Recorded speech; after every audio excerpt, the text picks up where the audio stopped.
I wanted to be clear that I didn't want a political party for politicians. I wanted a political party to build South Africa. And by its own infrastructure, if the first infrastructure is the people, you have to ensure that those people come from a diversity of society, bound together by values, committed to building one South Africa. So the temptation, when you say to me, join another party, then instinctively, it becomes a club of politicians.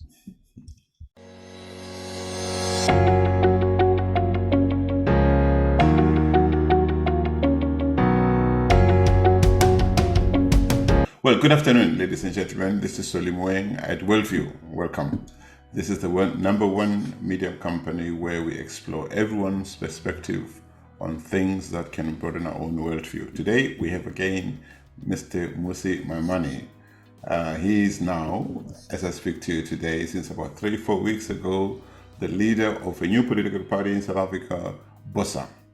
He was formerly the leader of the DA, Democratic Alliance, which is the official opposition party in South African, in the South African Parliament, and he also founded One South Africa movement, whose aim it was to, and he will correct me, to get more independent people who would be responsive to the needs and expectations, aspirations of communities around the country, to stand up and say, I will represent you. Of course, I'm going to ask him why he has moved from One South Africa movement to Bosa, and if there's any relationship between the two, if one has been decommissioned, as it were, to be replaced by Bosa. Mmusi, I really like your energy. Welcome. Good afternoon.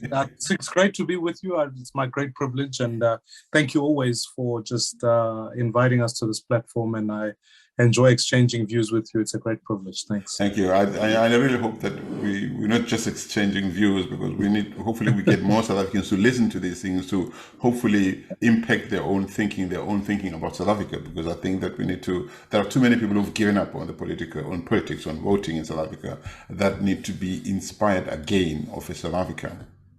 Yeah, I mean, I think, there's a concluding line in the preamble of our constitution that says South Africa belongs to all who live in it, black and white. And I think because of the politics of the day, we emphasize black and white, but sometimes I think we forget the word belong. Sure. I feel like for many South Africans today, they feel like South Africa belongs to the government and they are spectators to it. Right. And I'm going, there isn't a spare South Africa. There isn't one in the cupboard that will pull out in the event this one doesn't work. We've all got to roll up our sleeves, get involved. And that's actually why I agree with you entirely, that the conversation about South Africa must engage all South Africans. And it must lead to somewhere. It mustn't be just I think in Africa, we like to meet at conferences, meetings, we talk on TV, in all these places. And after that, we go home, we feel good. And then when we meet again, we start where we left off. But there's very little, okay, what did we do about what we planned to do? So what is the progress? We don't do that much. No, and part of it is that we've produced a leadership whose expertise is in campaign, which campaign is about messaging, is about all of those things. But very few have got the expertise in governance. Correct. And so the difficulty is that you end up in a scenario where you've got a continent in constant electioneering and discussions and discussion papers, but very few about actually what is governance. And that's why institutions like even the African Union, SADC, all of them are inconsequential really, because they have no vision that says Africa must look like this in this time, and governance implications of that, so that we begin to enter the global conversation from a space that says, here's what our governance needs are. It feels like everyone else has an agenda for Africa except Africans. I like that especially we did it a few times when we speak together, you always make reference to values, because that's important. It seems to me that the people who lead Africa don't have a shared set of values. So that's why they're not able to agree on any vision anywhere. They're happy to say Agenda 2063, because it's far enough for them not to have to do anything. Sure. No, and I think we've lost our sense of self, because I think rather than being articulate at defining what does it mean indeed to be an African. So if I think about someone like President Mbeki, made an attempt at defining this is what it means to be an African, and these are the values we live up to. Since that generation, from him and President Olusegun Obasanjo and that whole generation, I feel like a new generation of leaders emerged post that, whose interest it was in the main self-enrichment and no sense. And so what happens is, in the intersect between externalities that extract resources from Africa, including skills and people, you end up with a values misalignment that has led to the point that we're at now. But I really believe that, like anywhere else in the world, in the face of profound instability, I have to believe that Africa in many ways is at a point where for other countries, they're not much lower to go. Yeah. So now we have to truly find ourselves to be able to respond to the crisis that we face. And I happen to believe that given the appropriate leadership, the next decade could indeed be Africa's to win. Do you think Mbeki was the right leader for South Africa, for Africa? I do. I think at the time, given the context within which he applied, he operated, and again, judge the numbers for themselves. You know, President Mbeki had if I'm not incorrect, a 5% GDP growth annualized over that period of time. You'll recall over at the same time that they were building more houses than there were shacks erected. We introduced counter-cyclical budgeting at the time. South Africa developed a budget surplus for the first time in a long period of time. So to me, when I look at the economic indicators, I also look at the quality of life. You know, people make the mistake of saying it was jobless growth. Frankly, that's not true. We saw more jobs being added, so the quality of life was improving. And from a thinking point of view, in terms of being able to create ideas and ideals, President Mbeki tabled an idea. You may not like it. You may not have liked GEAR. You may not have liked ASDISA. But certainly they were put on the table as a model with which the global community can do that. Post his era, A, we haven't been able to grow at the same rate. B, we've seen an increase in unemployment. And C, you're seeing more and more issues of misalignment across different sectors of the South African economy and the South African political landscape. Sure, he was not perfect. I mean, we can debate the AIDS issue, but at the end of the day, when we look at it objectively, you say he missed it on AIDS, but he certainly got some things right on the economy. Well, maybe some people will tell you that Donald Trump got some things right. Look at Rwanda under Kagame. There are no human rights there. You know, the economy seems to be doing well. He's putting in place the right policies. He's changed the constitution a number of times so that only he can stay in power. He's not Democrat. Look at China. I mean, okay, sure, now it looks like they're beginning to feel some economic pain, but they're doing well. There are no human rights there. Look at Russia. Before their stupid invasion of Ukraine, Russia was doing okay economically under Putin, but you criticize Putin, you're either dead, you're exiled, or you're poisoned. Mbeki supported Robert Mugabe. He supported al-Bashir. He was the first post-apartheid president to interfere with the criminal justice system. I'm sorry. He suspended a respected national director of public prosecutions so that he could stop him, in a bid to stop him from arresting his buddy, Jackie Silebi. I mean, this whole thing that happened to South Africa, that's happening to South Africa, just started with him. It got worse. I mean, look at Zimbabwe, where it's at now. He famously said, what crisis? There's no crisis in Zimbabwe. So what do you mean by values? I mean, surely you have to lead the values from the front. Yeah. Firstly, I think one of the things that legacy always has to be tested, and it's got different interpretation for different people. Of course, President Mbeki was not perfect. I'm not here to suggest that. I'm merely looking at maybe the one lens of the economy. When I think about issues about even foreign policy, sure, you cite correctly that maybe you got it wrong on Zimbabwe and those issues, but there were other economic intra-trade issues between South Africa and Nigeria that we cannot deny. We can't deny the fact that even at that point, there was a genuine recognition of a need for debt reduction in Africa on programs like NEPAD and what the African peer review mechanism looked like. So fair enough, these were leaders that were imperfect, at least had some ideas, which you and I today can conflict and fight against. And on the criminal justice system issue, you will recall that in his first term, the introduction of the Scorpions was a significant counter-corruption mechanism that was in place until at the arising of President Zuma, that it created another problem. No, Motlanthe, Motlanthe, who's now walking around as a saint, is the one who oversaw the undoing of the Scorpions. He's the one who gave the coup de grace to Vosipikoli, who had been under suspension when they fired Mbeki. Motlanthe came in and said, dude, we're happy to look to give you your job back if you leave the old man alone. And Victor Pikoli said, no, I can't do that. I mean, I have to act without fear, favor, or prejudice. Then Motlanthe fired him. Motlanthe made paved the way for Zuma, and now he's walking around as a saint. And you see, this is the thing. So all these ANC people who messed up, under whom the rot started, are coming back in their retirement as saints, and we believe them because they speak so well. It's nonsense, surely, Mmusi. Look, I mean, I think in the midst of what we're looking at, I think South Africa has suffered between two halves.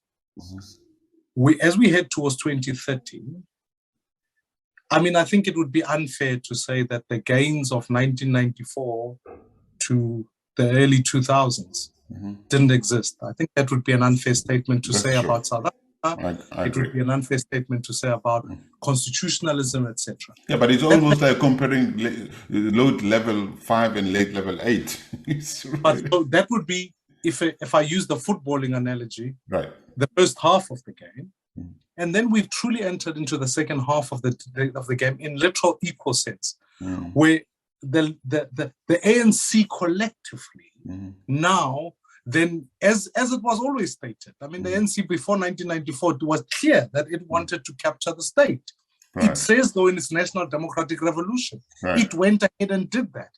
What then oversaw that was a long period of corruption, long period of mismanagement, long period of in fact, undoing the civil service. And now today, so even though I do think there were some gains, I still should not lose track of the fact that all of this happened under liberation movements, as is the ANC. And in all fairness, even if you went to Zimbabwe in 1980, or if you went various respective liberation movements, it's a trend all over Africa. They start off because they inherited a certain aspects, they start to work in government, and then they lose it on the education, the economic front, and then they lose their way. So I think we're not unique in that sense. What it does, though, warn us, is that because we're not unique in a liberation, post-liberation era, is that the trends do not ever point upwards. So I do think that's a conversation that we need to think about as we think about South Africa's future. Okay, so Mmusi, you in the past 2 or 3 years, you founded the One South Africa movement. There was a lot of excitement about it, and we pretty much know what it was all about. You went around the country encouraging independence to stand up, and then you suddenly founded a political party recently. I mean, you're just diluting the opposition field in South Africa, and I see that you're aiming to attract some 5 million people. Where are you going to get these 5 million people? Where do you have the funding to sustain the journey? And does it make sense to start your own party instead of joining up with somebody else? A lot of people expected you to work with Haman Mashaba. What happened between the two of you? Well, there are a couple of things, and I think I want to give context to this issue. When we started One South Africa, we're very clear that we needed to bring out an activism movement. We needed to ensure that electoral reform takes place in South Africa where citizens and communities could directly elect their people. Right. Thirdly, as we'd won the Constitutional Court judgment that eventually said independence could stay for national government, we knew that heading towards 2024, that would be an ideal scenario where people can directly elect people. Again, South Africa here is anomalous in that many African states directly elect their president. They operate on a constituency-based model. Right. And we fought for that law.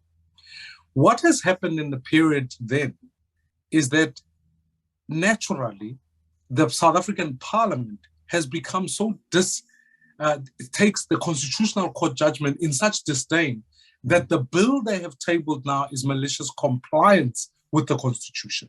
They have not formed the Electoral Act to a point where I believe democracy ought to go, where there's direct election. It has not happened.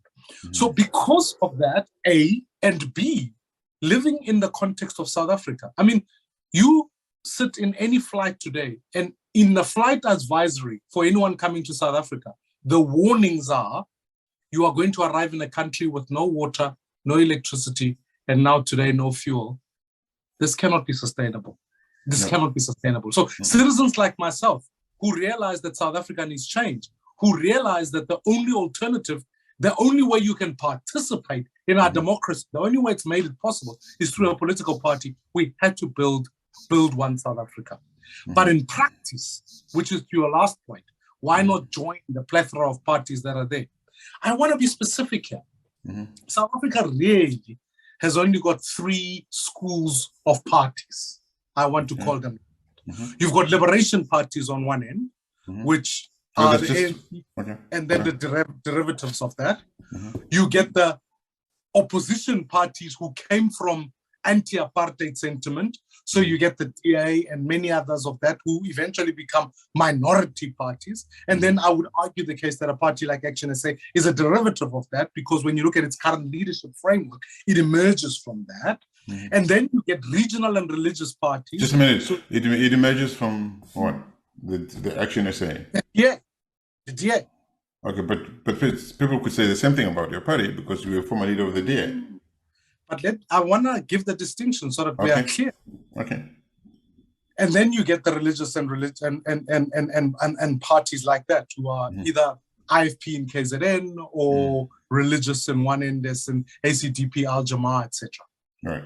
Now, why I position those 3 like that is that philosophically, I may not buy all of what the options then are presenting to myself, because we have to argue about the future. Right. When you look at the leadership of Build One South Africa in this instance, you will appreciate that because I emerged from a social movement background, I then went and attracted leaders from various, not only political parties. Our chairperson is a former ANC person who went into business and understood. Our deputy leader is a businesswoman in her own right. I wanted to be clear that I didn't want a political party for politicians. I wanted a political party to build South Africa. And by its own infrastructure, if the first infrastructure is the people, you have to ensure that those people come from a diversity of society, bound together by values, committed to building one South Africa. So the temptation, when you say to me, join another party, then instinctively, it becomes a club of politicians. And I don't want to be in a club of politicians. But in the end, look, South Africa is irrevocably, at least for the next 10, 15, 20 years maybe, in a coalition era. This is not going to go away anytime soon. So you're going to have to look at what's going on in Gauteng now, Johannesburg, Kuruleni, Pretoria, Tshwane.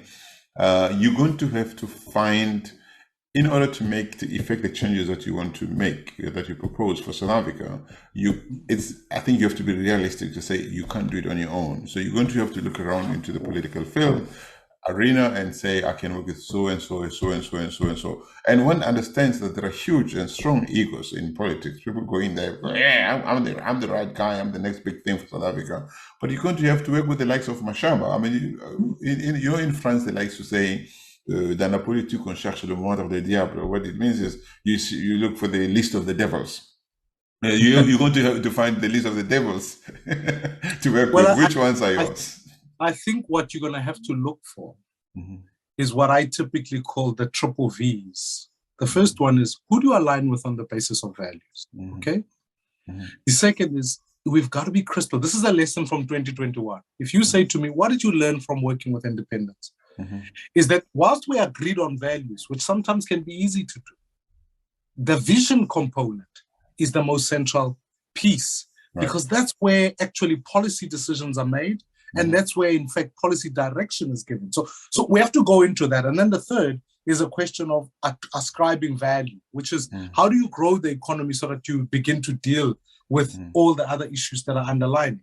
So to me, when you say pick which one, I would make the case to say existing in parties, I think Herman Mashaba must do his job. He must fight for his own community, and everyone must do that. The DA must do likewise. But ultimately, when you form government, would you work with Mashaba? Absolutely, I would, because I think he's one of those citizens who's not waking up in the morning thinking of stealing money. Right. Then I think it's an important attribute to bring to government. So I want to build a coalition in 2024 that can agree on those things so that we take the country forward.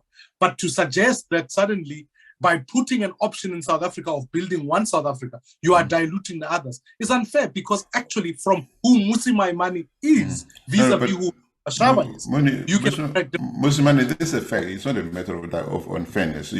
When there's a cake that is this big, the more people you put into the room to have a piece of the cake, the more you dilute the level, the size of cake that everyone is going to have. It's not an accusation. It's not an unfair statement. There will be more people who are going to come into the political sphere with their political party. Everybody, Songezo Zibi is running around. He wants to be president. You want to be president. Mashaba wants to be president. Maybe Stenesen wants to be president. I saw there's another gentleman who's about to launch his own political party. The fact of the matter is, what you're doing to South Africans is we're giving you a zillion more options to choose from. So then obviously, because the case is only this big, you're going to end up with smaller and smaller and smaller and smaller pieces, and you're going to find yourself crossing the electoral line with, I don't know what percentage each one of you is going to get, and then start fighting. And who knows, the things that we are experiencing in Gauteng might happen again, because the more you guys in the opposition benches are splintered, the more the ANC gets strengthened.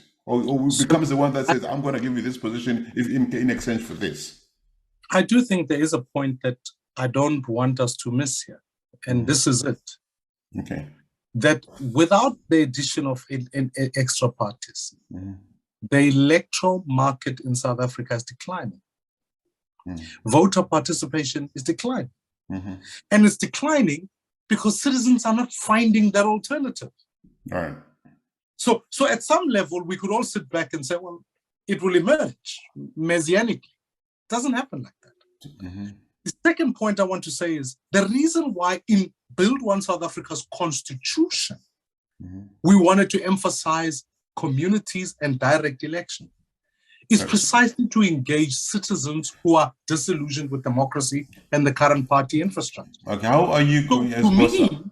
I want to introduce more and fresh candidates who come from communities to increase the metaphorical cake that you've just described. Rather than... No, the cake is not going to get bigger. The cake is only this much. You just increase the number of times that the cake is going to be cut. That's what you're doing. The cake is not going to get bigger. Okay, the size of the South African electorate is only this big. Mmusi Maimane, okay? The more parties you put into the party, into the play to share that cake, it means that the many times the cake has to be cut, so that every one of them gets something, 1%, 2%, 0.8%, etc., etc. So my next question to you is, you spent about the past 2, 3, 4 years mobilizing independent candidates. We've just formed Bosa. What's the relationship? How are you going to work with them going forward? Those independent guys. And ultimately, One South Africa was never going to be on the ballot. It was never set up that way. It was designed precisely for the purpose of advocacy and fighting for issues that speak to law and education and the economy. So now what is happening is that, given the fact that we head towards 2024, Bosa is that political party that I truly believe, through a program of allowing for communities to own their candidates, they can be able to come on to one umbrella body that will sit on the ballot paper as the political party. So ultimately, that's the political formation that I honestly believe citizens who are actually outside that political space, who are disengaged with voting, and many of them who sit in that middle space of they were going to stay at home anyways. I'm inviting them to say, come on, let's vote here, because these are citizens that you know that you can vote for directly. But why should they come to you and not to Songezo Zebi or to somebody else who's going to say, or to Mashaba or to somebody else? Why? Because what's the appeal? What is the appeal for your party? A typical political party would come before citizens and say, here is so-and-so. So-and-so doesn't even need to live in your community, doesn't need to come understand the issues in your community, but they are in our list. They are our fellow comrades. Right. Vote for them. The system must change. That's why I've been fighting for electoral reform. And what I'm saying is the reason they must come to me is not even just for me. It's because I am giving truly the vision to the people must govern. That's what I'm trying to do. What I'm trying to achieve here is to go into communities and say, you've identified person X. Let me help you vote for that person and actually have the tools to hold that person accountable. President Macron, you speak about French. France achieved that by being able to go and ask citizens actually themselves to not only apply, fresh candidates came into En Marche, and more crucially, were able to be voted from the very constituencies they come from. Their laws make it easier. We're fighting for the same laws in South Africa to make it possible, but we'll get there. Okay, so let's stay on France a little bit. So in the recent elections in France, the opposition parties, in order to reduce Macron's majority in the National Assembly, they got together before the elections, not after the elections. They got together and what they call la gauche plurielle, the plural left, if you want. They all got together and said, let's propose a program with a specific number of things, and they managed to reduce Macron's majority in the National Assembly, so that now he has to negotiate each time before. He can't just promulgate laws and stuff. I think you guys should do the same to South Africa, to the ANC. I mean, this thing of you run your race, we'll meet on the other side of the line is an old and tested and tired line. You guys should get together before the elections, Maimane. It's something new. I would want to do that, Solid. And I've gone out to put out the invitation out there to say, here's a body we can coalesce around and work towards that. There are two challenges. Often other issues come in. I don't want to be spending the next 24 months confusing voters about who's fighting for which positions. Right. COPE teaches us those lessons. I don't want to repeat them. Secondly, in France, this is the advantage. When you've got an electoral system that allows you to vote via constituencies, you can then pre-coalesce. The South African system is proportional. And that's where it's flawed.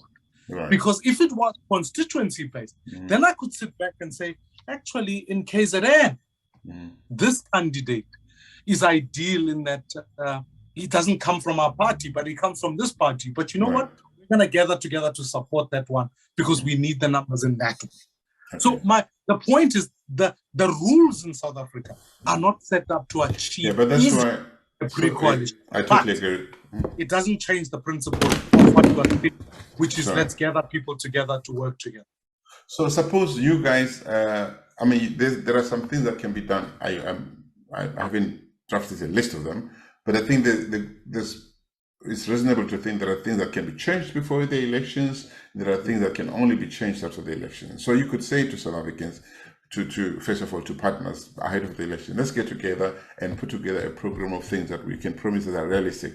But some of the things we can only change if the South Africans give us a sufficient vote for us to cross the line together with bigger numbers, so that we relegate the ANC to minority status. Because right now, the ANC can just send money to Cuba. It can just decide to join with Saudi Arabia or with Russia, whatever they've done through the BRICS. They can decide to give money to Zimbabwe. There's nothing nobody can stop them from doing that. You need to change the status quo. They wanted to change the way to take away so much control away from the ANC is to say to South Africa, we can do it, and make them believe you can, so that they vote for you on the basis of a program. You're not going to agree 100% on everything with everybody. You need to say, what are the things that are really important for South Africa that we can agree on, and let's sign, let's create a list and sign on that list and make a promise to South Africans and stick to that promise.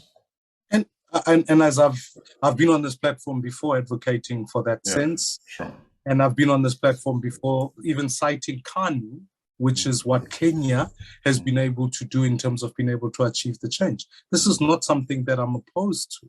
I'm merely just saying to you that at this point in time, and I've set it up, build one South Africa in its constitution, is written in that way. In fact, we've got many parties already that maybe are not in parliament who are already affiliates of Build One South Africa, to the point of trying to reduce the ballot so that South Africans have got a credible alternative they can look to and say, if I want to build, I want to be a part of these guys. Okay.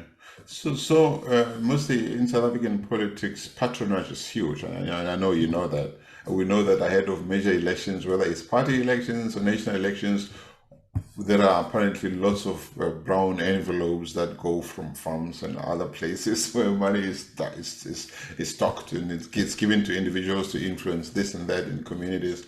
How are you going to finance this? I mean, is it a concern of yours that you might have amazing ideas but not the needed funds to make it through to 2024? It always is a concern. And of course, we go out on fundraising missions, ask people to make a contribution, etc. And we will, come 2024, make sure that we cut our electoral cloth as per our resources. So that's about counting the cost, as it were. I'm more sad by the bigger question, which is, at which point does elections, and I know I might sound Pollyanna-ish here, become so expensive that they exclude citizens who want to participate in an election, and becomes, they talk about the golden rule, who has the gold rules, right?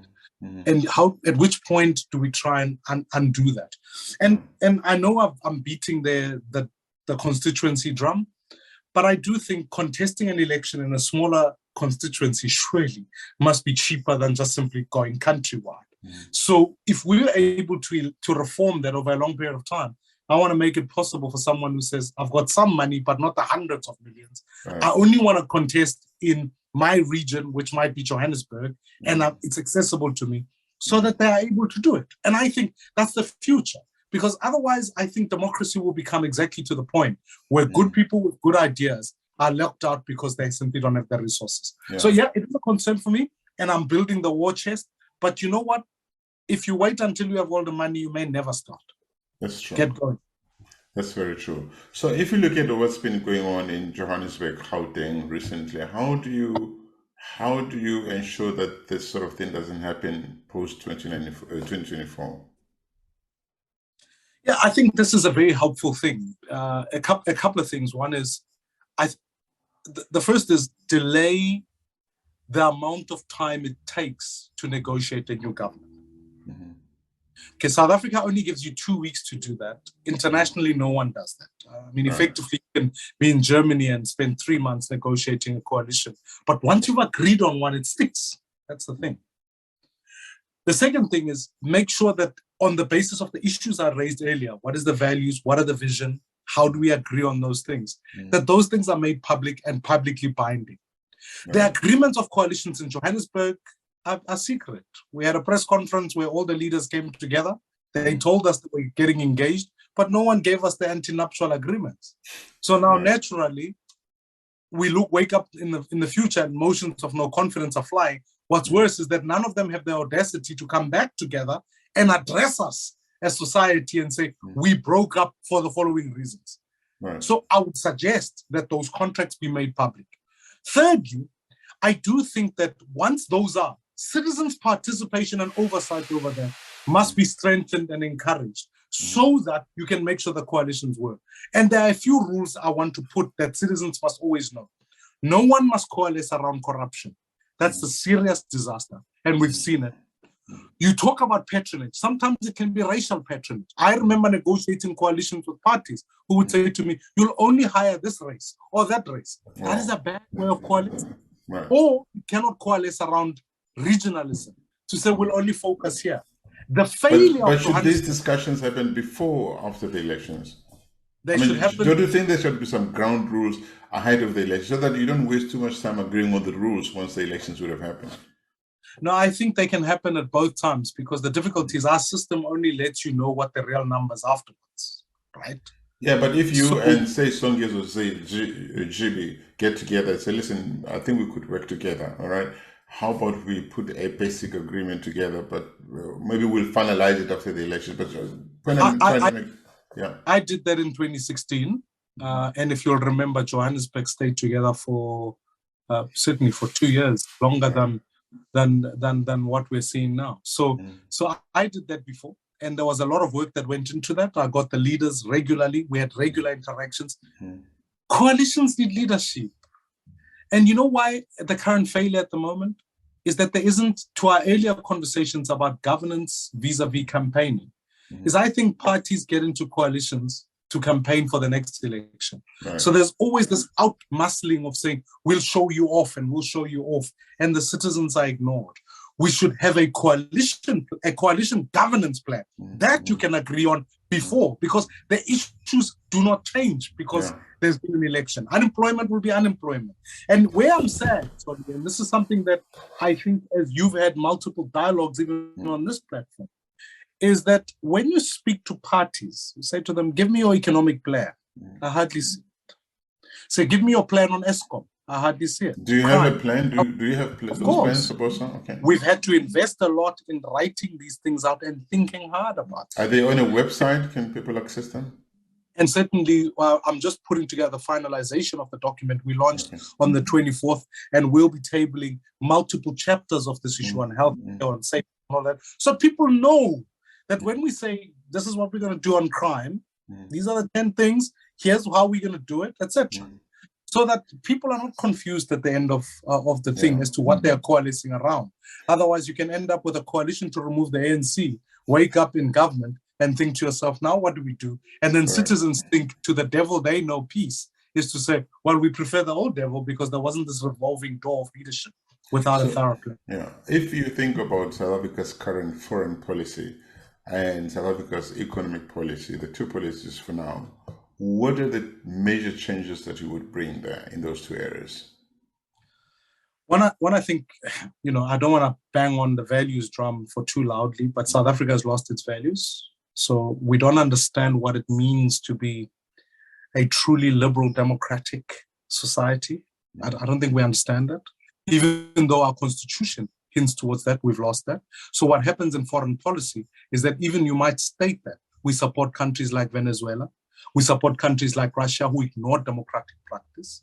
Secondly, I think the issue of human rights, South Africa has lost its track on that.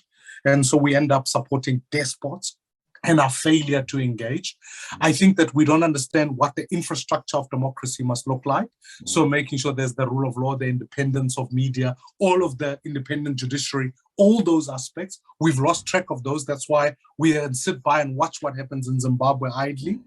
We've instead harked back to a, if you like, a Berlin Wall type worldview that says it's the global East versus the global West, and therefore that's the basis of our foreign policy. I think it's poor. South Africa's foreign policy must be modernized. It must uphold what democratic practices are, uphold human rights. And then lastly, I think that economic trade policy pieces must be put on the table. South Africa is unclear about what its own domestic interests are as far as trade is concerned, as far as digital infrastructure is concerned, as far as security is concerned. And so because it's unclear on those issues, it cannot bilaterally engage people in a sensible manner. And so what you end up with is a country whose economy is failing, and because of that, it has to get money even from people it doesn't agree with from an ideological human rights point of view. But if you look at the so-called Africa Free Trade Agreement, it's a very fancy document that says, hey, Africans, let's trade with one another, let's make it easy for people, for money, for goods and services to traverse, to go over, to cross borders, as it were. But we don't have many common policies. I mean, if you look at region states like Europe or other economic regions, they first set the basics. So this is how we're going to run the economy. This is what's acceptable, what's not acceptable. You don't just come in and say, okay, we're going to have the same monetary unit, on the basis of what? Or how do you run our economies? And don't you think there's a lot of work for, and South Africa could lead some of that agenda in Africa to say, how do you align certain policies across the regions, the 5 regions, or across the continent, so that we can get to a point where it makes sense to speak about African economy? I'd raised a number, and I still would, is that we need to learn the lesson from something like ASEAN. When you look at that type of conglomerate of countries, these are neighboring countries closer to each other, who have come around to say, well, we share common spaces. How do we collaborate economically? So I think rather than looking at the 54 states or the entire African continent, I think regionally, if I had to take SADC as an example, to answer some more broader questions, which has to say, let alone what are some of the diplomatic issues that we put, what are the rights, how do we preserve democracy? Because economic dignity comes before economic prosperity. When people feel like they're healthy, they can participate, you can deal with those issues. And then furthermore, what are the shared attributes that we can deal with? It's no use South Africa building its own grid to support its own energy demands. It actually needs a far more integrated grid, for the reason being South Africa doesn't have much gas. It can benefit from countries like Malawi and Mozambique, and the discovery of oil in Namibia puts a very important opportunity for the SADC region. The opportunities in Botswana as to what some of the conservation laws look like. These provide an opportunity for the SADC region to say, how do we intertrade? How do we aggregate the population dividend as to the number of people that sit there? And how do we make laws, given that a businessman will travel intra those countries? How do we make visa regimes and business licenses easier between those countries? So I do think there's an opportunity to think regionally in that regard, and then perhaps maybe the multiple regions can have a collaborative strategy. The Africa 263 strategy, which was tabled by the African Union, coincidentally under Nkosazana Dlamini Zuma, I'm not convinced it's fancy, it's nice, no one buys into it and no one delivers against it, because its consequences cannot be felt close by. Let me take one example. When it comes to issues of climate change, Africa and SADC don't have a response to that issue. Instead, you go to G7 member states or you go to climate conferences, and then you get told that, no, you want you to decommission your coal plants so that you can do X, Y, and Z. But we don't have a workable plan that is integrated to say, in the region, how we respond to the climate issues, especially as it speaks to energy. This is the response that we're going to put on the table. This is how we think we are going to fund it. And here's what the global partnership must look like. So it's a lack of leadership on the part of South Africa to blame almost entirely for the SADC mess that we are in. South Africa has failed in this regard. Okay, you preempted me on that one. But in terms of coal, I mean, we have massive, a friend of mine who's in the energy sector said, look, we have almost 200 years or so of coal supplies in South Africa. If you look at the green agenda, we are expected, proud to Russia invading Ukraine, there was a lot more pressure for us to ditch coal and navigate to more cleaner energies. I support the green agenda. But now these countries in the West who are now forced to look at the reducing or winning their dependence on Russian oil and gas over time are now coming back to places like South Africa looking for coal. So surely we can't just ditch the coal. And it looks like the green agenda is paying the price for that. What would you do in that regard? There are a couple of things. One, we're in a crisis, all right? And sometimes when your house is on fire, your options are limited. You got to think about what you're going to respond to. So anyone who seriously thinks that South Africa is going to decommission its coal plants in the next year or two must reevaluate that position, because it's not going to happen. It's factually not going to happen. Because it's not realistic, right?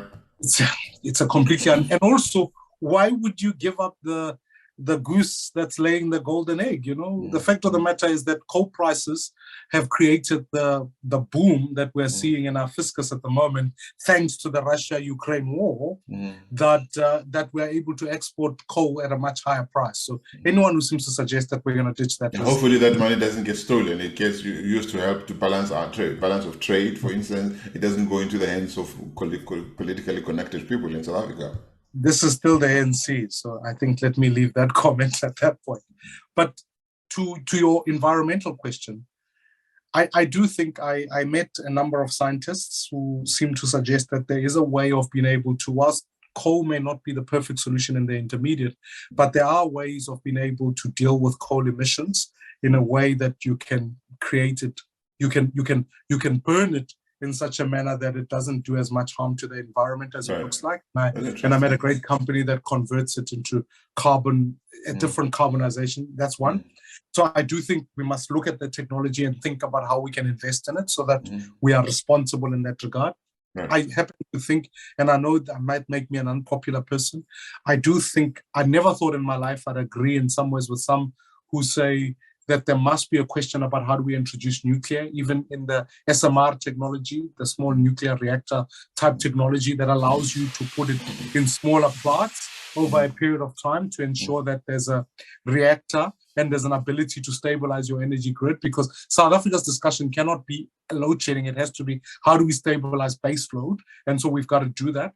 On the other issues, such as solar, gas, and all of that, as I've spoken about integration into the SADC region, but we've got to be better at how do we build the battery technology and palladium as a resource and many others minerals so that we can ensure that we can improve storage and respond feedback into the grid. But lastly, what incentives do you give to diversify the energy grid?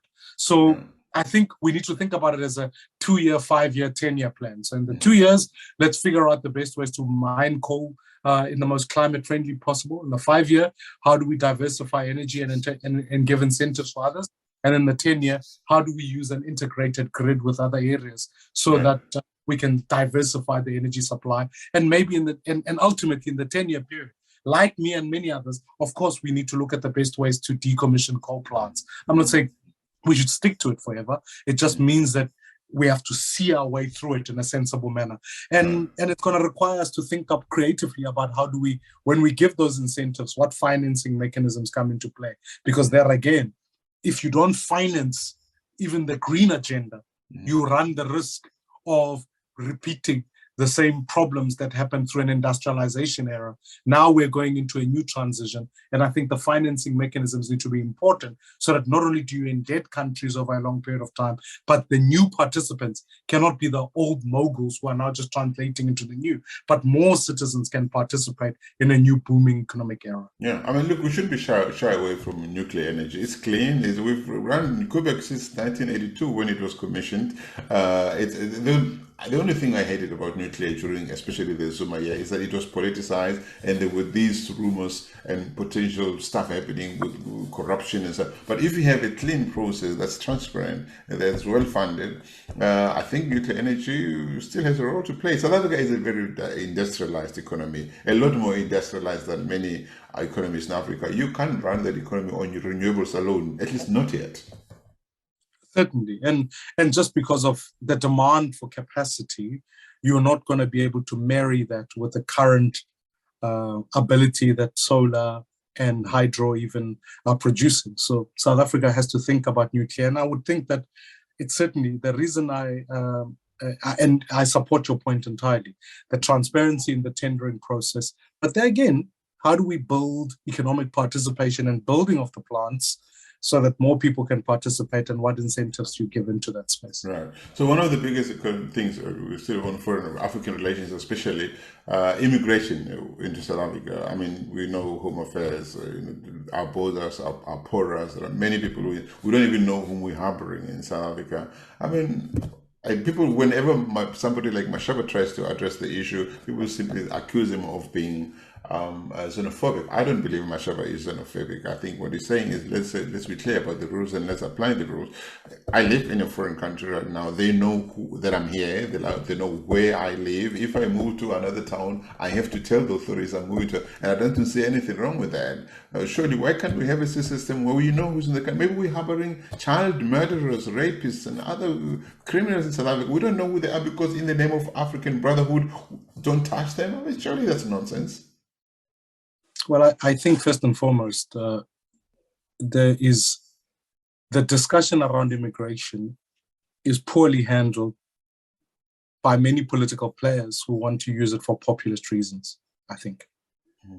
I would argue strongly that immigration happens at 2 points. We have to build and strengthen our borders. No one can deny that point. The fact of the matter is that you use yourself as a very good example. But I bet you now you didn't walk into that country freely through the porous border. You were able to be processed properly at the border, and they were able to either give you an appropriate visa or the appropriate documents. I'm in the system. I am in the system. Correct. So that's the first thing. And then the second thing is, the second place it actually occurs is in your foreign policy. If you take on quiet diplomacy, to your critique of Thabo Mbeki, I think that was one of the flaws. Quiet diplomacy was a disaster in as far as it pertained to Zimbabwe, etc.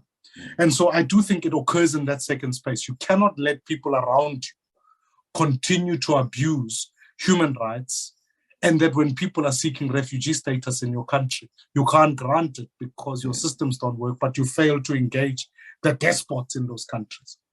When it comes to intra-domestic issues, the fact is there are only one set of human being who is trained to verify documents. It's a president at the Home Affairs.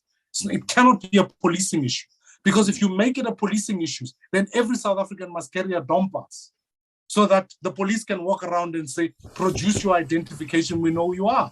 Right. We're not going to go back there. So that's why I disagree with some of the populists who are saying, let's go around and have clean out campaigns, kick out immigrants, because at the end of the day, you and I are going to be walking down the streets one day. Someone is going to look at you, is going to look at me, say, you look more like him, and therefore you must... but you do want those who are there already. You want to have a system that ensures that eventually everybody is documented. There's got to be a way so that the system catches up with you somewhere, somehow. If you don't, the blame cannot then begin at the citizens. It must go to the administration. Okay. You and I, anyone must try in South Africa. Go get a document at the Home Affairs. You wait for a line of a whole day or 2 days in certain instances. Now, how do I expect an immigrant to achieve the same outcome? I think we are misdirecting the blame here. And my tragedy behind this issue is that it's a populist rhetoric designed to obfuscate government failures. And people are joining in. It's poor. Okay, before we end, let's come back home a little bit. If you look at the political playground, as it were, in South Africa, are there political parties that you will definitely not go into coalition with, no matter what, and those that you would consider? Well, let's talk about the ones that you will definitely not consider working with.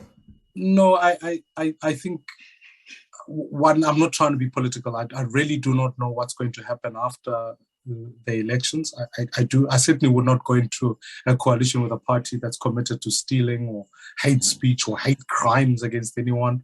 So I wouldn't do that because it's a misalignment of values. Doesn't matter where that party was, the EFF, the ANC, or anybody of that matter. But what I certainly think we need to think about hard is to realize that South Africa come 2024, we have to think about it as a transition similar to that of 1994.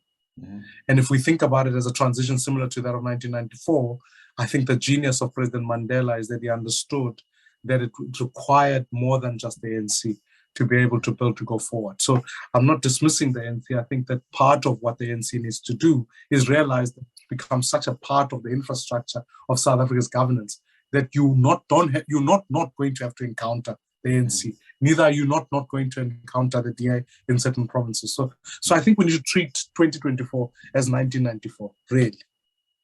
But there should be values there should be sine qua non, things that will not compromise. Values are important, but vision is equally important. You don't want to work with people whose interests are such that they would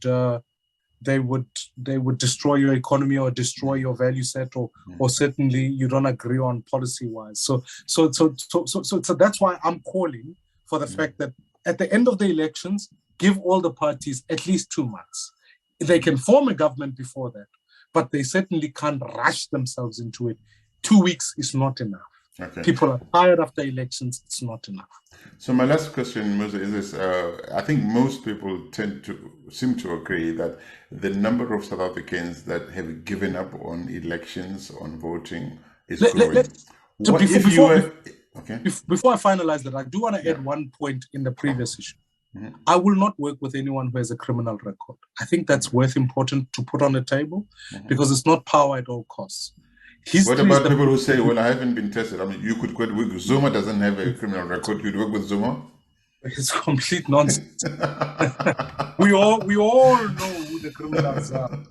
And we all know who are the people who don't like right. Because there are people who are running around as lawmakers in South Africa who should be in jail. They are not in jail because they have found a way to play the system so that as long as they are not convicted, they are not convicted. Voila. So they can be lawmakers, I don't know, making laws for what? No, it's sheer nonsense. And I think we've got to remind ourselves that this country is too precious to be left up to criminals. So if you wanted to say, the last thing, if you wanted to send a message to those South Africans who've given up on voting, who think, we've voted so many times, there's no difference, what would you say to them to think like Obama, almost, like especially young people who've given up, who are angry, frustrated, who are disillusioned? What do you say to those people about 2024? Yeah, well, I mean, firstly, I'd say this. Let's go back to where we began. This country belongs to all. As if you're a young person who's 18 and is capable of voting, your vote does not count less or more than anyone else. You are a participant. And what I would say is that ultimately the problems of South Africa are not insurmountable. They are able to be fixed. We have a political problem. And the good news about a political problem is that it is solved through a political process of voting. And I would urge South Africans to realize that actually, at the flick of the electoral vote, South Africa can grow at 5% because that models have proven that. South Africa can stabilize. And actually, South Africa still today remains, despite the difficulties that we face, one of the best countries, not only to live in, but to ultimately be a part of in its journey forward, and its contribution to the world is immense. So we've been here before. We've been in this mess before. 1990 to 1994, more people died during that period than in all of apartheid, which means we were able to overcome then. Let's do it again. And I'm inviting a new generation of leaders to say, it belongs to you. To quote Obama, you are the ones we've been waiting for. So let's do it. Let's do it. Genuinely, no one is coming to save us. We're in. Mmusi Maimane, it's amazing. Thank you. It's always so amazing and refreshing to have conversations with you. I really do believe that you have a place carved out for you somewhere in making South Africa stand up again. I don't know how that space is going to be, how big it's going to be, but you definitely, there's a place for your voice to continue doing what it does in South Africa. And I wish you all the best going further. And I want to see your voice reaching out to all those people, getting them to wake up and say to themselves, I can't sit down at home when my country is bleeding and waiting for me to express my voice. I really appreciate it, and thank you so much. I appreciate the robustness that you take it in. I love that. I appreciate it. So thank you, Mmusi. Thank you very much, and thanks. We'll see you again. We'll chat again. Okay. Yeah. Bye-bye. So to our viewers out there, this is Mmusi at WorldView. If you've come this way, this far in this conversation, it means that you enjoyed it. We would like you to please continue subscribing to the channel WorldView. And those of you who are interested in advertising on the channel, we've put together some really fascinating packages for you to have a look at. Write to us at worldview.help@gmail.com, and we'll immediately respond to you with options for you to advertise on WorldView. Thank you again. Good evening.